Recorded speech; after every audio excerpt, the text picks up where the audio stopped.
हिंदुस्तान की कहानी का पहला खंड, अहमदनगर का किला। पहला भाग, 20 महीने। अहमदनगर का किला, 13 अप्रैल 1944। 20 महीने से ज़्यादा हो गए कि हम लोग यहाँ लाए गए थे। ये 20 महीने से ज़्यादा मेरी नवी कैद की मुद्दत के हैं। हमारे यहाँ पहुँचने पर अंधियाली आसमान में झिलमिलाते हुए दूज के नए चांद ने हमारा स्वागत किया। बढ़ती हुई चंद्रकला के साथ उजाला पखवाड़ा शुरू हो गया था। तब से बराबर नए चांद का दर्शन मुझे इस बात की याद दिलाता रहा है कि मेरी कैद का 1 महीना और बीता। यही बात मेरी पिछली जेल यात्रा में हुई थी, जो दिवाली के दीपोत्सव से ठीक बाद वाले दूज के चांद के साथ शुरू हुई थी। चांद, जो जेल में हमेशा से मेरा संगी रहा है, नज़दीकी परिचय के कारण मुझसे और भी हिलमिल गया है। यह मुझे याद दिलाता है दुनिया के सौंदर्य की, जिंदगी के ज्वार भाटे की, और इस बात की कि अंधेरे के बाद उजाला आता है। मृत्यु और पुनर्जीवन एक दूसरे के बाद अनंत क्रम से चलते रहे हैं, सदा बदलते रहते, और फिर भी सदा एक से इस चांद को मैंने अनेक अवस्थाओं में अनेक कलाओं के साथ देखा है। संध्या के समय, रात की मौन घंटों में, जबकि छाया सघन हो जाती है, और उस वक्त जबकि उषा की मंद समीर और चहक आने वाले दिन की सूचना लाते हैं। दिन और महीनों के गिनने में चांद कितना मददगार होता है, क्योंकि चांद का रूप और आकार, महीने की तिथि बहुत कुछ ठीक ठाक बता देते हैं। वह एक आसान जंत्री है, अगरचे इसे समय समय पर सुधारते रहने की ज़रूरत है। और खेत में काम करने वाले किसान के लिए तो दिनों के जाने और क्रमशः ऋतुओं के बदलने की सूचना देने वाली सबसे ज़्यादा सुविधे की जंत्री है। बाहरी दुनिया के सभी समाचारों से अलग हमने यहाँ 3 हफ्ते बिताए। उससे हमारा किसी तरह का संपर्क नहीं था। मुलाकातें बंद थीं, खत और अखबार नहीं मिलते थे, न रेडियो का प्रबंध था। यहाँ पर हमारी मौजूदगी भी एक राजकीय भेद की बात समझी जाती थी, जिसकी जानकारी उन अफसरों के सिवा जिनके हवाले हम लोग थे और किसी को न थी। यह एक निकम्मा सा राज था, क्योंकि सारा हिंदुस्तान जानता था कि हम कहाँ हैं। इसके बाद अखबार मिलने लगे, और कुछ हफ्तों के बाद नज़दीकी रिश्तेदारों के खत भी, जो घरेलू बातों के बारे में होते थे।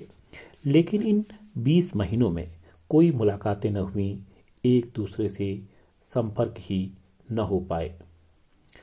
अखबारों की खबरें बुरी तरह कटी छटी होती, फिर भी उनसे हमें युद्ध की रफ्तार का, जो दुनिया के आधे से ज़्यादा हिस्से को भस्म कर रहा था, कुछ अंदाज़ा लग जाता था। और इस बात का कि हिंदुस्तान में अपने लोगों पर कैसी बीत रही है। हाँ, अपने लोगों के बारे में हम इससे ज़्यादा न जान पाते थे कि 20,000 आदमी बिना जांच या मुकदमे के कैद में या नज़रबंद हैं। हज़ारों गोली से मार डाले गए, 10,000 स्कूलों और कॉलेजों से निकाल दिए गए। जंगी कानून जैसी हालात सारे देश में फैल रही है। आतंक और डर सब जगह छाया हुआ है। जो 20,000 लोग बिना किसी तरह की जांच के कैद कर लिए गए थे, उनकी हालत हमारी हालत के मुकाबले में कहीं बुरी थी, क्योंकि न सिर्फ उनकी मुलाकातें बंद थीं, बल्कि उन्हें खत या अखबार भी नहीं मिलते थे, और पढ़ने के लिए किताबें भी बहुत कम मिल पाती थीं। बहुतेरे पुष्टिकर खाना न मिलने की वजह से बीमार पड़े। कुछ हमारे प्रियजन सही तीमारदारी और इलाज न हो सकने के कारण मर गए। हिंदुस्तान में इस वक्त युद्ध के कई हजार कैदी ज़्यादातर इटली के बस रहे थे। हम उनकी हालत का अपने देशवासियों की हालत से मुकाबला करते थे। हमें बताया जाता था कि जिनेवा के शर्तनामे के अनुसार उनके साथ बर्ताव हो रहा है, लेकिन हिंदुस्तानी कैदियों और नज़रबंदों के लिए कोई शर्तें या कानून कायदा नहीं था, सिवा उन ऑर्डिनेंसों के जो मनमाने ढंग से हमारे अंग्रेज़ हाकिम समय समय पर जारी करते रहते थे।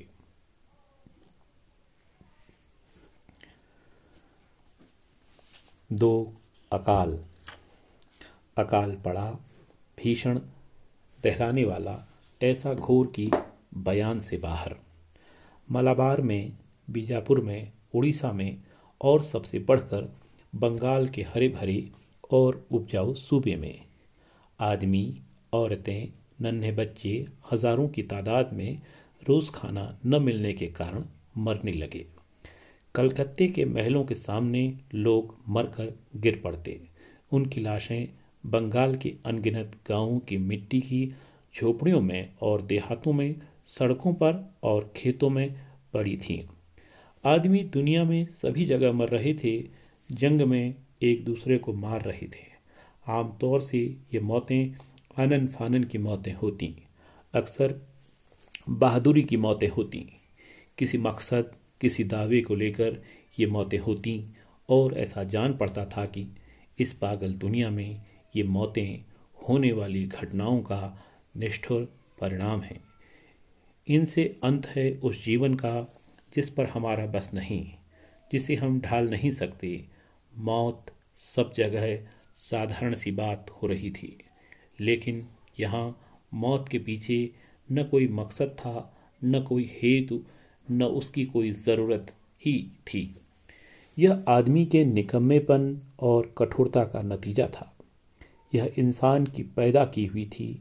यह एक धीमी, भयानक, जूं की चाल से रेंग कर आने वाली चीज़ थी और इसमें परिशोध का कोई पहलू न था। बस जिंदगी का मौत में मिलना और उसमें समा जाना था। ऐसा था कि मौत धंसी हुई आंखों से और क्षीण कंकालों से जीवन रहते रहते झांक रही थी और इसलिए यह ठीक और उचित न समझा जाता था कि इसकी चर्चा की जाए। अप्रिय प्रसंगों के बारे में बात करना या लिखना भला नहीं समझा जाता था। ऐसा करना एक अभागी परिस्थिति को नाटकीय ढंग से दिखाना हो जाता। हिंदुस्तान और इंग्लिस्तान के हाकिमों की तरफ से झूठी खबरें निकलती, लेकिन लाशों की ओर से आंखें नहीं मूंदी जा सकती थी। वे असली हालत उजागर कर रही थीं। जब नरक की ज्वाला बंगाल के और दूसरी जगहों के लोगों को भस्म कर रही थी, उस वक्त बड़े अधिकारियों ने हमें यह बताया कि जंग की वजह से हिंदुस्तान का किसान खुशहाल है और उसके यहाँ खाने की कमी नहीं है।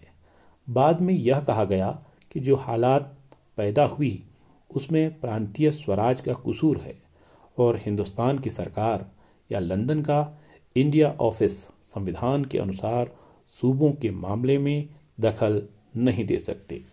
दरअसल यह संविधान मौकूफ था, टूट चुका था, ठुकराया जा चुका था, या यूँ कहिए कि वायसराय के बिना अंकुश के अधिकार से जारी किए गए नित नए ऑर्डिनेंसों के जरिए बदलता रहता था। यह संविधान आखिरकार एक अकेले शख्स की बेलगाम हुकूमत बन गया था, ऐसे शख्स की जिसे दुनिया के किसी भी तानाशाह से ज़्यादा अधिकार हासिल थे। इस संविधान को स्थायी सर्विस के कर्मचारी, खास तौर पर सिविल सर्विस और पुलिस के लोग चला रहे थे और वे लोग उत्तरदायी थे गवर्नर के प्रति, जो वायसराय का मुख्तार था और वह मंत्रियों को जहाँ कहीं भी वे थे नज़रअंदाज कर सकता था। मंत्री लोग भले हों या बुरे, मौन अनुमति के कारण अपने पदों पर बने हुए थे। ऊपर से आए हुए हुक्मों को टालने की उनमें ताब न थी।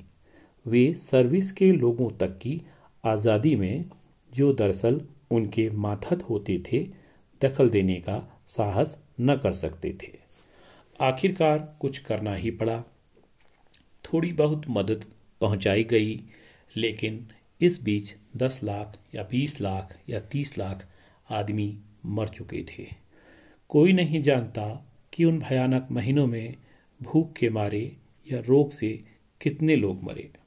कोई नहीं जानता कि कितने लाख लड़के और लड़कियां और नन्हे बच्चे मौत से तो बच गए, लेकिन जिनकी बाढ़ मारी गई और तन से आत्मा से जो टूट गए।